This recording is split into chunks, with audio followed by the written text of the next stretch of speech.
दीर्घायुयं पादस्तुतिभिः सदान मुञ्जामि त्वाहमिषा जीवनायकमज्ञातयक्ष्मादुदराजयक्ष्मान् ग्राह्यत्यग्राहयति वैदतेनन्दस्य इन्द्राग्निप्रमुमुक्तमेनम्. போதி வணக்கம். நான் உங்கள் ஈரோடு உதயகுமார். 2024 செப்டம்பர் மாதம் கன்னிராசி நண்பர்களுடைய ராசி பலனை பார்ப்போம். ஒரு மாதத்திற்குண்டான பலனை கோல்சார கிரகநிலைகளை ஆய்வு செய்து பொது பலனாக ஆங்கில மாதம் ஒரு மாதத்திற்கு உண்டான பலன்களை கன்னிராசி நண்பர்களுக்கு எப்படி இருக்குன்னு பார்ப்போம். சரி, இந்த ஆங்கில மாதம் செப்டம்பர் மாதம் ஒரு மாதத்தில் 2 தமிழ் மாதங்கள் வரும். ஆவணி, புரட்டாசி 2 தமிழ் மாதங்கள் வரும். நாம் ஆங்கில தேதியை கணக்கிட்டு கோல்சார கிரகநிலைகளை ஆய்வு செய்து கன்னிராசி நண்பர்களுடைய பலனை பார்ப்போம். சரி, இந்த மாதத்தினுடைய கிரகநிலைகள் எப்படி இருக்குது அப்படின்னா, ராசியிலேயே கன்னிராசியில் சுக்கிரன், கேது இந்த மாதத்தினுடைய துவக்கத்தில் இருப்பாங்க. 6ல் கும்பத்தில் சனி பகவான், 7ல் ராகு, 9ல் குரு பகவான், 10ல் செவ்வாய், 11ல் புதன், 12ல் சூரியன் இருப்பார். சந்திரனை தவிர மற்ற கிரகங்கள் எல்லாம் சொல்லிட்டோம். சந்திரன் 2.25 நாளுக்கு ஒரு முறை பெயர்ச்சி ஆகிறதுனால மாத கிரகங்களையும் வருட கிரகங்களையும் வச்சு பலனை நிர்ணயம் செய்கிறோம். இந்த கோல்சார கிரகநிலைகளை வச்சுட்டு பொது பலனாக பேசுகிறோம். சரி, கன்னிராசி நண்பர்களுக்கு இந்த மாதத்தினுடைய துவக்கத்திலேயே உங்களுடைய ராசிநாதன் புதன் பகவான் 11ல் இருப்பார். ராசிநாதன் 10ஆம் வீட்டுக்குரியவரும் அதே புதன் தான். 11ல் இருக்கிறது அற்புதமான அமைப்பு. நல்ல லாபங்கள், அதே போல் எடுக்கக்கூடிய முயற்சிகளில் வெற்றி, ஒரு தன்னம்பிக்கையான செயல்பாடுகள், தெளிவான விஷயங்கள் எல்லாம் இந்த மாதத்தினுடைய துவக்கத்தில் இருக்கும். ராசிநாதன் 4ஆம் தேதியிலிருந்து 12ஆம் வீட்டுக்கு வந்துடுறார். 12ல் பொதுவாகவே சூரியன் ஆட்சியாகி இருக்கிறார். ஆவணி மாதம் முடிகிற வரைக்கும் சூரியன் இந்த 12ஆம் வீட்டில் ஆட்சியாகி இருப்பார். புதன் அந்த 12ஆம் வீட்டுக்கு வரார். ராசிநாதன் 10ஆம் வீட்டுக்குரியவன் 12ல் வரார். 12ன்னு சொல்லக்கூடியது பொதுவாகவே விரயஸ்தானம் அப்படின்னு சொல்கிறோம். நம்முடைய விரயங்களை எல்லாம் நாம் கணக்கில் எடுத்துக்கிறோம். எது போன்ற விரயங்கள் நடக்குது, இந்த விரயங்கள் எல்லாம் பயனுள்ள விரயங்கள் தான் நம்ம செய்கிறோமா, இதெல்லாம் கொஞ்சம் அதிகமாக கவனத்தில் எடுத்துக்கணும். சூரியன் 12ல் ஆட்சியாக இருக்கனால செய்யக்கூடிய செலவுகளும் செய்யக்கூடிய விரயங்களும் பிற்பகுதியில் நன்மையாக இருக்கும். ஆனால் ராசிநாதன் 12க்கு போனார்னா கொஞ்சம் தேக ஆரோக்கியத்திற்காக சிறு சிறு செலவுகள் எல்லாம், மருத்துவ செலவுகள் எல்லாம் செய்கிற மாதிரி இருக்கும். கொஞ்சம் கவனமாக இருக்க வேண்டியது அவசியம். வாகனங்களில் கவனமாக இருக்கணும். விரயங்கள் ஏற்பட்டாலும் அதை நிதானத்தோட விழிப்புணர்வோட எப்படியெல்லாம் குறைச்சிக்கலாங்கிறதுக்கு உண்டான வழிகளை செய்துக்கணும். அதற்காக தான் இந்த ஜோதிடமெல்லாம் முன்கூட்டியே பலனை தெரிஞ்சுக்கிறோம்.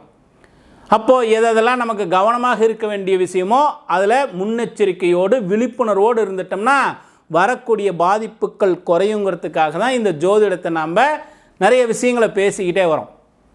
சரி, இன்னும் ரொம்ப குறிப்பாக பார்க்க வேண்டியது தேக ஆரோக்கியத்தில் கவனமாக இருக்கணும், விரயத்தில் கவனமாக இருக்கணும்னு சொல்லியாச்சு. அதே போல் உங்களுடைய ராசிக்கு 2ஆம் வீட்டிற்குரிய சுக்கிரன் ராசியில் நீச்சமாகிறார். 9ஆம் வீட்டுக்குரியவனும் அதே சுக்கிரன் தானே. 9ஆம் வீட்டுக்குரியவரும் அதே சுக்கிரன் தான். தனக்காரகன், தனஸ்தானாதிபதின்னு சொல்கிறோம். தனக்காரகன் குரு, தனஸ்தானாதிபதின்னு சொல்லக்கூடியவன் சுக்கிரன் நீச்சமாகிறது கொஞ்சம் சிறப்பில்லை. பொருளாதாரத்தில் ரொம்ப கவனமாக இருக்கணும். பணம் சார்ந்த விஷயங்களில் ரொம்ப கவனமாக இருக்கணும். சுக்கிரன் நீச்சமாக இருக்கிறது 18ஆம் தேதி வரைக்கும் அந்த இடத்துல நீச்ச பலத்தில் இருக்கிறார். கன்னியிலேயே கேதுவோடு சேர்ந்து இருக்கிறார். ரொம்ப பெரிய பாதிப்புகளை எல்லாம் ஏற்படுத்த மாட்டார், கவலைப்பட வேண்டாம். ஏன்னா குருவினுடைய 5ஆம் பார்வை கன்னி ராசியில் இருக்கிறதுனால அந்த இடத்துல இருக்கக்கூடிய பாதிப்புகள் பெரிய அளவில் ஏற்படுத்தாது. இருந்தாலும் 2ஆம் வீட்டுக்குரியவன் இல்லையா, தனஸ்தானாதிபதி சுக்கிரன் அல்லவா, அவர் நீச்சமானார்னா பொருளாதாரத்தில் பெரிய அளவில் வளர்ச்சி இருக்காது. இது ரொம்ப நாளைக்கு இப்படி இருந்துருமா? அதெல்லாம் எதுவும் பயந்துக்க வேண்டாம். இந்த 18ஆம் தேதியில் சுக்கிரன் பெயர்ச்சியாகி துலாமில் ஆட்சி பலம் ஆகிடுவார். அப்போ ஆட்சி ஆகிட்டார்னா எப்படி நீச்சமாக இருந்தப்போ சரியில்லைன்னு சொன்னோமோ அதே போல் ஆட்சி ஆகிட்டார்னு சொன்னீங்கன்னா அற்புதமான பலன்களை கொடுப்பார். பொருளாதாரத்தில் ஒரு நல்ல வலிமையான சூழ்நிலை ஏற்படும். உங்கள் குடும்ப ஜனங்களில் ஒரு இணக்கமான சூழ்நிலைகள் எல்லாம் ஏற்படும். உங்கள் குடும்பத்தில் உங்களுடைய வார்த்தைக்கு ஒரு முக்கியத்துவம் இருக்கும். நம்ம யாருக்காவது சொல்லியிருக்கக்கூடிய கமிட்மெண்ட்டை நம்மளால் காப்பாற்ற முடியும். கல்வியில் மேன்மைகள் எல்லாம் ஏற்படும். அப்போ 2ஆம் வீடு வலுவாக இருந்தால் பல நன்மைகள் இருக்குது இல்லையா? ஆகையினால் நீச்சமாக இருக்கிறத பற்றி கவலைப்பட வேண்டாம். 18ஆம் தேதியிலிருந்து சுக்கிரன் ஆட்சி ஆகின்றார். 9ஆம் வீட்டுக்குரியவரும் அதே சுக்கிரன் தான். உங்கள் தந்தையாரனுடைய அனுகிரகம் அற்புதமாக இருக்கும் இந்த சுக்கிரனுடைய பெயர்ச்சிக்கு பிறகு. அது வரைக்கும் கொஞ்சம் தந்தையாரோட கவனமாக போகணும். இறை வழிபாட்டோடு போக வேண்டிய நாட்கள் 18ஆம் தேதி வரைக்கும். ஏன்னா 9ஆம் வீட்டுக்குரியவன் நீச்சமாகிறார். சரி, 3 8க்குரியவன் செவ்வாய், அவர் 10ஆம் வீட்டில் இருக்கிறார் இல்லையா? பொதுவாக ஒரு விஷயத்தை 10ல் செவ்வாய் இருந்தால் அப்படின்னு பலன் எடுக்கிறது ஒரு வகையான பலன் தான். 3 8க்குரிய செவ்வாய் 10ல் இருந்தார்னா தொழிலில் ரொம்ப கவனமாக இருக்கணும். வேலையாட்கள்கிட்ட ரொம்ப கவனமாக இருக்கணும். தொழில் சார்ந்த விஷயங்கள், புதிய புதிய முயற்சிகள் எல்லாம், புதிய புதிய சிந்தனைகள் எல்லாம் உருவாகும். இதில் எதெல்லாம் நமக்கு சரியாக இருக்கும், எதை எடுத்துக்கிட்டால் நம்ம பிற்காலத்தில் இன்னும் உயர்வாக போக முடியுங்கிற ரொம்ப சிந்தனையோட தொழில் சார்ந்த விஷயங்களை ரொம்ப கவனத்தோடு செல்ல வேண்டிய காலம் கன்னிராசி நண்பர்களுக்கு இந்த செப்டம்பர் மாதம். ஏன்னா 8க்குரியவன் 10க்கு போகிறார் இல்லையா? அதே போல் 3க்குரியவர் 10க்கு போகிறார். வேலையாட்கள், நம்மளுடைய தைரியம், நம்முடைய முயற்சி இதெல்லாம் 8ஆம் வீட்டுக்குரியவராக இருக்கிறதுனால நிறைய முயற்சி செய்வோம், நிறைய தைரியமான ஒரு விஷயங்கள் எல்லாம் செய்வோம். ஆனால் கவனமாக செய்ய வேண்டியது அவசியம் தொழில் சார்ந்த விஷயத்தில். சரி, சூரியன் 12ல் தானே இருக்கார். இந்த ஆவணி மாதம் முடிகிற வரைக்கும் தானே 12ல் இருப்பார். அப்புறம் புரட்டாசி மாதத்தில் உங்களுடைய ஜென்ம ராசிக்கு வந்துடுவார்.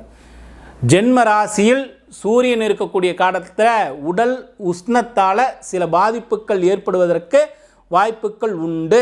கொஞ்சம் உடல் சார்ந்த ஆரோக்கியம் சார்ந்த விஷயத்தில் கவனமாக இருக்க வேண்டியது அவசியம். கன்னிராசி நண்பர்கள் ஒவ்வொரு விஷயமும் இந்த மாதத்தில், இந்த செப்டம்பர் மாதத்தில் ரொம்ப விழிப்புணர்வாக செயல்பட வேண்டிய மாதம். 5 6க்குரிய சனி பகவான் இந்த மாதத்தில் முழுமையாக வக்ர நிலையில் தான் இருக்கிறார். வக்ர நிலையில் இருக்கிறார். அப்போது பிள்ளைகளால், குழந்தைகள் விஷயத்தில் ரொம்ப கவனமாக இருக்கணும். பூர்வீக சொத்து சம்பந்தப்பட்ட விஷயத்தில் கன்னிராசி நண்பர்கள் கொஞ்சம் நிதானம் காக்க வேண்டியது அவசியம். ஏன்னா பூர்வீக சொத்து சார்ந்த விஷயங்கள், உங்களுடைய பிள்ளைகள் சார்ந்த விஷயத்திலெல்லாம் ரொம்ப கவனமாக இருக்கணும் கன்னிராசி நண்பர்கள். ஏன்னா 5ஆம் வீட்டுக்குரியவன் 6க்குரியவன் சனி பகவான் வக்ரமாகிறார். வேலை செய்யக்கூடிய இடம் இதெல்லாம் ரொம்ப கவனமாக இருக்கணும். உங்களுடைய மேல் அதிகாரிகள்கிட்ட ஒரு நல்ல அழுத்தமான சூழ்நிலை, அதே போல் உயர் அதிகாரிகள்கிட்ட கருத்து வேறுபாடுகள் ஏற்படுறது, இது போன்ற விஷயங்கள் எல்லாம் நிகழும். ரொம்ப கவனமாக இருக்க வேண்டியது அவசியம். இருந்தாலும் அலைச்சல்கள் ரொம்ப இருக்காது. முன்னெல்லாம் நிறைய எந்த ஒரு விஷயத்தை செய்கிறதா இருந்தாலும் பயங்கர அலைச்சலோடு செய்திருப்பீங்க. ஒரு முறைக்கு ஒரு 10 முறை அலைஞ்சாதான் ஒரு காரியம் நடக்கும் கன்னிராசி நண்பர்களுக்கு. ஆனால் இப்போது இந்த காலகட்டத்தில், இந்த செப்டம்பர் மாதத்தில் அலைச்சல்கள் எல்லாம் குறையும். கொஞ்சம் நிம்மதியாக தூங்குவீங்க. ஒரு தெளிவான சிந்தனை கிடைக்கும். சரி, அடுத்த நிலைக்கு உயர்ந்து வந்துடலாம் அப்படிங்கிற ஒரு தெளிவான சிந்தனை கிடைக்கும். ஒரு நல்ல தைரியம் கிடைக்கும். புதிதாக கடன் பிரச்சனைகளை எதையும் உருவாக்கிக்க வேண்டாம். பழைய கடன் பாக்கிகளை எல்லாம் குறைக்கிறதுக்கு உண்டான விஷயத்தை மட்டுமே கவனம் செலுத்தணும். கன்னிராசி நண்பர்கள் புதிய கடன் பிரச்சனைகளை, புதிதாக யாராவது எங்காவது கொடுக்குறேன்னு சொன்னால் போய் கடன் வாங்கிறது, இந்த மாதிரி விஷயங்களுக்கெல்லாம் போகாமல் ரொம்ப கவனமாக இருக்க வேண்டியது அவசியம். 7ஆம் வீட்டிலே ராகு பகவான், சில நண்பர்களுடைய சேர்க்கை, கொஞ்சம் நிறைய பெரிய விஷயமாக வளர்ந்துக்கிட்டே போகும்.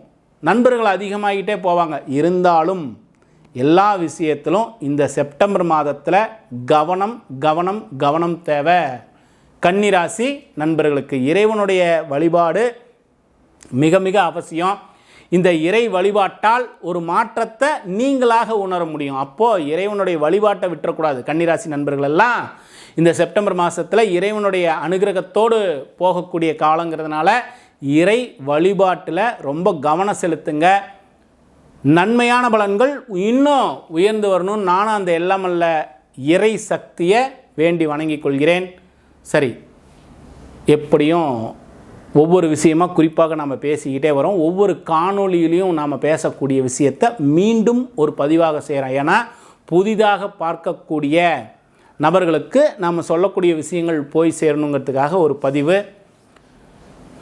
இந்த உலக மக்களினுடைய நன்மைக்காக எப்படி நாம் தினமும் நம்முடைய நன்மைக்காக, நம்முடைய குடும்பத்தினுடைய நன்மைக்காக, நம்முடைய தொழிலினுடைய நன்மைக்காக இறைவனை வழிபாடு செய்கின்றோமோ அதே போல இந்த உலக மக்களினுடைய நன்மைக்காக இயற்கை சீற்றத்தால் ஏற்படக்கூடிய பாதிப்புகள் இந்த மக்களை பாதிக்காது இருக்கணும்னு ஒரே ஒரு நிமிடம் உங்களுக்கு வழிபாட்டில் நம்பிக்கை இருந்தால் வழிபாடு செய்யுங்க. இல்லை தவம் செய்கிறவங்க தவம் செய்யலாம்.